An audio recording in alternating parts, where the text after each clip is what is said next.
নমস্কার বন্ধুরা, আমার নাম সুরজ। আমি সৌদি আরবের রিয়াদে থাকি। আজ আমার ছুটির দিন, আর এই ছুটির দিনটা আমার কাছে খুব স্পেশাল একটা দিন।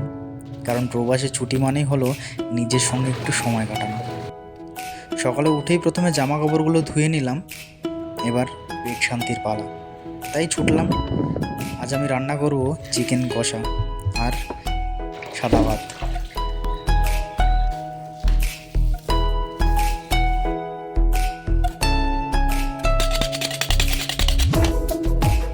আগে থেকেই চিকেনটা কেটে রেখেছি।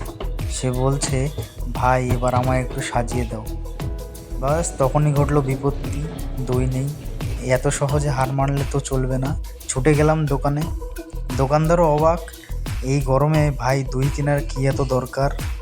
আমি বললাম, ভাই এটা শুধু দই নয়, আজকের দিনের নায়ক। প্রথমেই নেব লেবুর রস, একটু টক টক শুরুতেই ভালো। তারপর আদা রসুন বাটা, যা দিয়ে শুরু হয় সব প্রেমের গল্প, মানে রান্নার গল্প আর কি। রান্না করতে করতে না মনটা কোথায় যেন হারিয়ে গেল।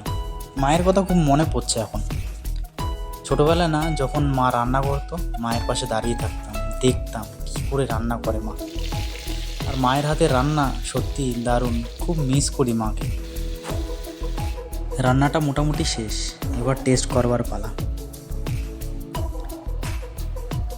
আমি এত সুন্দর রান্না করি সত্যি আমি জানতাম না। এবার খাওয়ার পালা। পেটটাকে একটু শান্তি করে নেওয়া যাক।